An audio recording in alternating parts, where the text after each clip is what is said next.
네, 그럼 본격적으로 정시 상담 진행해 보도록 하겠습니다. 시작하기 전에 그 상담 받으시는 분들이 네. 고려할 점이 있죠, 선생님? 예, 저희가 이제 실제 수능 점수를 바탕으로 상담을 진행하고 있기는 하지만 또 이제 실제 지원을 했을 때는 변수가 생길 수 있다라는 점을 조금 고려해 주셔야 되겠고요. 그다음에 이제 수시 합격자, 추가 합격자 모집이 끝나고 나면 이제 2월 인원이 넘어오면 모집 인원의 변동이라는 큰 어떤 변화가 있습니다. 그래서 다시 한번 또 체크를 해서 지원 전에 최종 점검하는 그런 어떤 시간도 좀 필요할 거라고 생각이 됩니다. 네, 그러면 첫 번째 상담 시작해 보도록 하겠습니다. 정확한 상담을 위해서 사전 접수를 받고 있고요. 제작진과 충분히 논의를 거친 내용을 바탕으로 최고의 입시 전문가 선생님께서 분석해 주신 내용을 오늘 지금 바로 안내해 드리도록 하겠습니다. 전화 연결해 볼게요. 여보세요? 안녕하세요. 네, 안녕하세요. 자기소개부터 부탁드릴게요. 올해 수능을 본 자연계 고3입니다. 네, 우리 학생이 직접 전화를 주셨는데요. 요즘에 정시의 전략 짜느라 고민이 많죠. 네. 네, 그중에서 오늘 어떤 점이 가장 궁금하신가요? 제가 원하는 대학을 가려 하는데 네. 지금 점수는 약간 부족한 것 같아서 재수를 생각하고 있는데 성적을 어느 정도 끌어올려야 되는지가 궁금해서. 네. 지금 재수까지 생각하고 네네. 있는 상태인데 그래도 이제 상담을 통해서 좋은 결과 얻어가길 바라겠고요. 먼저 이번 상담과 분석은 윤태현 선생님께서 진행을 해주실 텐데요. 선생님, 우리 학생 내신 점수 그리고 수능 점수부터 알아볼까요? 예, 우리 학생의 내신 성적 먼저 살펴보도록 하겠습니다. 우리 학생의 교과별 내신 성적을 살펴보면요. 국어는 4.57, 수학은 4.18, 영어는 5.84, 과학은 5.23으로 평균 4.94등급입니다. 수능 점수는요. 국어 A가 4등급, 수학 B가 3등급, 영어 3등급, 화학 1이 2등급이고요. 생명과학 1이 3등급입니다. 국수영과 내경영역 단순 합산 점수로 표준 점수 합이 472, 100분위 합이 316.5점으로 서울 소재 중위권 정도 대학에 지원 가능한 성적입니다. 정시 희망 대학으로는요. 가군에서는 성균관대 공학계열, 나군에서는 한양대 기계공학부, 다군에서는 중앙대 공과대학을 희망하고 있습니다. 예, 지금 우리 학생의 수능 성적을 살펴보았는데요. 전반적으로 이제 다른 영역에 비해서 국어 성적이 좀 부족한 그런 어떤 상황이고, 재수를 결심해서인지는 모르겠으나 지금 현재 그 맡고 있는 수능 성적과 지원 대학의 어떤 그 좀 갭이 있다, 거리가 좀 있다라는 부분이 눈에 띄었는데요. 윤태영 선생님께서 오늘 상담을 위해서 우리 학생을 위해 정시 지원 포인트 좀 짚어주시죠. 예, 먼저 우리 학생에게 먼저 질문을 좀 드릴 텐데요. 수능 이후 본인에게 유리한 조합이나 학교를 스스로 좀 분석을 좀 해봤나요? 자세히는 못 해봤어요. 아, 그래요? 그렇다면 우리 학생의 정시 지원 포인트를 화면 보면서 설명드리도록 하겠습니다. 첫 번째로 우리 학생의 경우는 국어 성적이 상대적으로 많이 저조한 편입니다. 그렇기 때문에 국어 반영 비율이 적은 대학을 찾는 게 첫 번째 요소가 될 것으로 보이고요. 두 번째는 높은 점수, 성적이 좀 높은 점수는 영어와 과탐이지만 동점자 대비 상대적으로 높은 점수는 수학과 과탐입니다. 그래서 수학과 한국 영역 반영 비율이 높은 대학을 찾는 것이 좀 유리하겠고요. 마지막으로는 학생부 성적이 조금 불리함이 있습니다. 평균적으로는 5등급 안에 들어갈 수 있는 성적을 보였지만 실제 실제 반영이 되게 된다면 약간의 손해는 감수할 수 있어야 됩니다. 그렇기 때문에 학생부를 반영하는 대학의 경우에는 좀 불리함을 감안해서 조금 더 여유 있게 지원할 필요가 있습니다. 네, 선생님께서 앞서 이제 동점자 대비 조금 유리한 과목들을 설명을 해주셨는데요. 조금 더 자세하게 우리 학생의 유불리를 좀 따져주실까요? 예, 우리 학생의 동점자 대비 학생들과 동일 점수대 학생들과의 점수 차이가 얼마나 나는지 화면 보면서 설명드리겠습니다. 우리 학생의 일단 표준 점수부터 살펴볼 텐데요. 국어 A는요. 11점이 부족한 상태입니다. 아주 차이가 많이 나죠. 그리고 수학 B는 4점이 남고요. 영어도 3점, 과학 탐구도 4점이 남는 상태입니다. 100분위는 좀 더 그 차이가 벌어져서요. 국어에서는 20점이 부족한 상태인 반면에 수학과 과탐에서는 8점이 여유가 있고요. 영어에서는 4점의 여유를 갖고 있습니다. 그렇기 때문에 수학과 과탐이 반영 비율이 높은데 영어, 국어 순으로 반영 비율이 높은 것이 유리하다고 하겠습니다. 예. 자, 화면을 통해서 동점자 대비 영역별 유불리를 보니까 국어 성적이 이제 많이 부족하기 때문에 확연하게 이제 그 결과가 좀 드러나거든요. 그래서 이제 그런 부분에 대한 전략이 좀 있어야 될 것 같은데요. 우리 학생이 이제 영역별 조합 비율도 좀 중요하잖아요. 대학마다 조금씩 다르기 때문에 영역별 조합 비율을 통해서 우리 학생한테 조금 더 유리한 그런 어떤 조합을 좀 찾아주시죠. 예, 우리 학생의 표준 점수와 100분위 영역별 조합을 비교해 봤는데요. 화면 보면서 설명드리도록 하겠습니다. 우리 학생이 희망하는 대학서부터 해서 학생의 점수대에 있는 대학까지 저는 사실 넓혀서 좀 찾아봤고요. 그 결과 가장 반영 비율상 유리한 점이 있는 데는 국어가 15%, 수학이 35%, 영어가 30, 과탐을 20% 반영하는 경우로 세종대와 광운대에 해당하는 수능 반영 비율입니다. 광운대의 경우는 100분위 를, 세종대는 표준 점수와 100분위 를 반영하게 되는데요. 영역별 편차가 좀 더 크게 나는 부분은 100분위 부분에서 좀 편차가 크게 나니까 이 부분은 좀 활용할 필요가 있겠고요. 학생이 희망하는 성균관대, 한양대, 중앙대의 경우에는 국어 20, 수학 30, 영어 20, 그리고 과탐이 30으로 표에서 보시면 알 수 있듯이 6번째로 6순위에 해당하는 성적이 나오게 됩니다. 그래서 좀 내년에 이제 재수를 희망하는 학생이기 때문에 내년을 생각한다라면 수학과 과탐을 확실히 좀 더 열심히 성적을 많이 끌어올려야 된다는 걸 우리가 알 수 있을 것입니다. 네, 우리 학생의 성적을 면밀하게 이제 분석을 해주셨는데요. 여기서 잠깐 짚어보고 가겠습니다.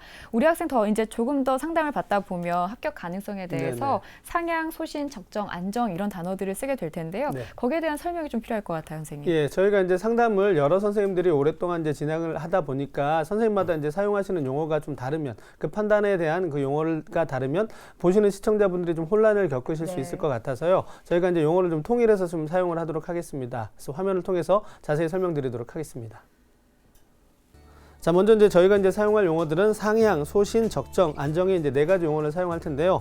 먼저 이제 상향이라는 판단을 내릴 경우에는 이제 합격 가능성이 한 10에서 20% 정도로 합격 가능성이 좀 많이 부족할 때 상향이라는 진단을 내릴 예정이고요. 그다음에 소신의 경우는 최초 합격은 좀 어려울 수 있지만 추가 합격의 가능성이 어느 정도 있는, 그래서 합격 가능성 한 30에서 40% 정도라면 소신이라는 이제 진단을 내릴 거고요. 그다음에 적정이라는 것은 이제 합격 가능성이 한 50에서 60, 그래서 최초 합격이거나 추가 합격이라도 좀 앞순위에 추가 합격을 받는 경우라면 적정이라는 진단을 내릴 예정이고, 그다음에 이제 안정이라는 경우는 특별한 어떤 변수가 발생하지 않는 이상 이제 합격 가능성이 높은 그런 경우에는 이제 안정이라는 용어를 사용하도록 하겠습니다. 그래서 이런 용어에 조금 참고하셔서 상담을 좀 들으시면 좀 더 도움이 되지 않을까 생각합니다. 네, 그러면 우리 학생이 정시에서 희망하는 대학들을 좀 살펴보도록 할게요. 앞서 몇 번 거론이 되긴 했지만 성균관대, 한양대, 중앙대를 희망을 하고 있습니다.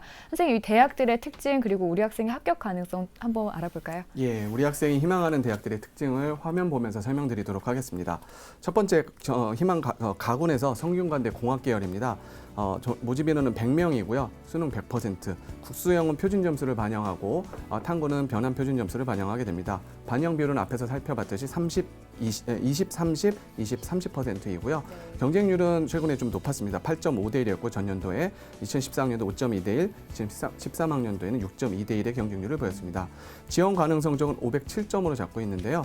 우리 학생의 성적이 472점이고 이 정적을 이 반영 비율, 20, 30, 20, 30의 반영 비율로 적용을 해보면 473.6점이 나오게 됩니다.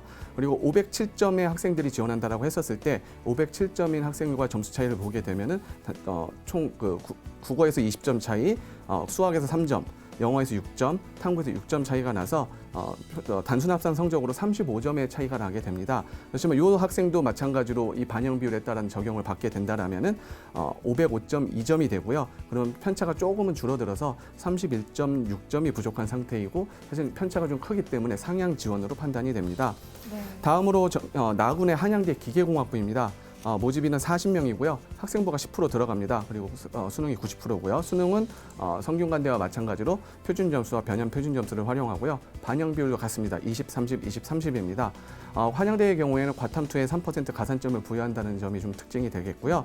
경쟁률도 마찬가지로 좀 높은 편이었습니다. 작년에 5.08대 1도 사실 높은 경쟁률이었지만 2014학년도에는 10.10대 1이었고요. 2013학년도에는 7.40대 1이었습니다.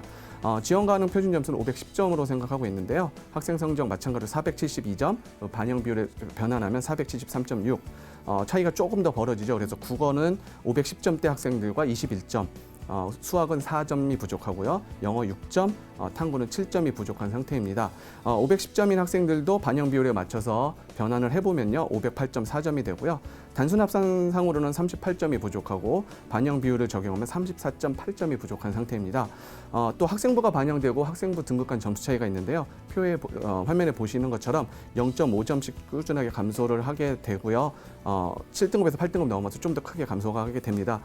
수능 성적도 부족하고 학생부 상에도 약간은 좀 더 불리한 점이 생기기 때문에 이것도 상향 지원이라고 보입니다. 네. 예, 다군입니다. 중앙대 공과대학이고요. 26명을 모집을 하고요. 수능 100%로 표준 점수와 변환 표준 점수를 활용해서 모집을 합니다. 반영 비율 마찬가지로 같습니다. 20, 30, 20, 30. 중앙대가 정시부터 통합해서 신설 모집 단위를 만들어냈는데요.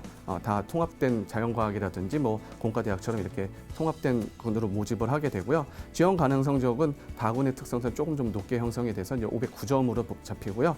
509점에 해당하는 학생들과의 성적 차이를 보게 되면은 국어에서 20점 차이가 가장 많이 벌어지죠. 그다음에 수학 4점, 그다음에 영어 6점, 탐구는 7점이 차이가 벌어집니다. 이 친구들 509점인 학생들이 반영 비율에 따라서 변환을 하게 되면 507.6점이 되고요. 단순 합산상으로 37점, 반영 비율 적용상으로 34점이 부족해서 이것도 상향 지원으로 판단이 됩니다. 평균적으로 다 30점 정도의 차이를 보이고 있습니다. 네. 자, 이제 우리 학생이 희망하는 대학들의 특징과 도전 가능성을 살펴주셨는데요. 이제 모두 세 대학 모두가 이제 상향 진단을 좀 받았습니다. 그렇다면 이제 우리 학생이 이제 물론 재수를 염두에 두고 있기는 하지만 올해 그래도 이제 좀 전략적으로 지원을 한다면 정시에서 어떤 대학을 지원하는 게 좋을까요? 예, 학생이 뭐 재수를 희망한다라고 했었으니까 사실 추천하는 게 의미 없을 수도 있겠지만 그래도 내 수준이 어느 정도고 거기서 얼마나 올라가야 되는가, 중간에 어느 수준에 있는가를 좀 알아야 되니까 제가 추천을 드리고요. 화면 보면서 설명드리도록 하겠습니다. 가건에서는요, 상향으로 국민대 신소재공학부, 그다음에 적정으로는 단국대 화학공학과, 안정으로는 명지대 용인의 전기전자 정보통신공학부를 추천을 드리고요. 낙원에서는 소신으로 세종대 기계항공우주공학부고요. 적정으로 단국대 기계공학과, 안정으로 상명대 화공신소재공학과를 추천드립니다. 마지막으로 다군은요, 상향으로 숭실대 전기공학부고요. 적정으로 가천대 화공생명공학과, 안정으로 가천대 전자공학과나 전기공학과를 추천드립니다. 네, 추천 대학을 살펴봤는데요. 선생님, 이 중에서 좀 눈여겨볼 만한 대학은 어디가 있을까요? 예, 뭐 여러 대학 다 우리가 생각해 볼 수 있겠지만 좀 안정적으로 그래도 생각해 보고 조금 적정 지원이라고 판단할 수 있는 부분으로 단국대 화학공학과를 좀 설명드리도록 하겠습니다. 네. 정시 가군이고요. 단국대 화학공학과 27명을 모집을 합니다. 예. 그리고 수능 100%, 100분이 100%로 하고 반영 비율은 20, 30, 30, 20이고요. 경쟁률은 아주 높지는 않았고 2015학년도에 3.5대 1, 2014학년도에 조금 높아서 5.7대 1이었고요. 2013학년도에 4.3대 1이었습니다. 지원 가능 성적을 320점으로 잡고 있고요. 학생의 성적을 단순하게 보면 316.5점으로 3.5점이 부족하게 나오는데요. 반영 비율을 적용하게 되면은 학생의 성적이 321.2로 올라가게 됩니다. 그리고 지원 가능 성적에 해당하는 320점대 학생들의 동점자 성적을 가지고 판단을 해보면요. 국어 성적에서 21점이 부족하고 수학에서 7점, 영어에서 4점, 탐구에서 6.5점 정도의 성적이 조금 남는 상태이고요. 이 학생들의 성적을 반영 비율에 맞춰서 변환을 해보면 319.6점이 나오게 됩니다. 오히려 이렇게 반영 비율에 따른 유불리를 따져보게 되면은 1.6점 정도, 1점 이상의 조금 여유가 생기게 되기 때문에 좀 적정이라고 판단하고 들어가 보셔도 될 것 같습니다. 적정 대학 이제 단국대 화학공학과를 살펴주셨는데 그래도 국어는 동점자, 그러니까 여기 학교에 예. 지원할 만한 학생들과 차이가 많이 나잖아요. 네. 이제 재수를 준비하게 된다면 국어를 조금 더 신경을 많이 네, 써야겠다라는 생각이 들더라고요. 우리 학생 듣고 계신가요? 네. 혹시 더 궁금한 점 있으면 질문해 주시겠어요? 다 해결된 것 같아요. 네. 아니, 아직 시간이 남았기 때문에 사실 우리 학생이 이제 정시 지원을 잘 하게 될지 아니면 재수 선택하게 될지는 모르겠지만 좋은 자신만의 선택이 있었으면 좋겠다라는 생각을 하게 됐고요. 수능 점수로 상담을 해드린 내용이기는 하지만 정시 지원하실 때 변수들은 끝까지 확인을 하시길 권해드립니다. 자세한 내용은 이메일로도 보내드리니까요. 좋은 결과 있으시길 바랄게요. 오늘 전화 주셔서 고맙습니다. 네, 감사합니다. 네, 첫 번째 상담 이렇게 마치고요. 지금까지 상담한 내용 다시 한번 정리해드리고 잠시 광고 보고 오겠습니다.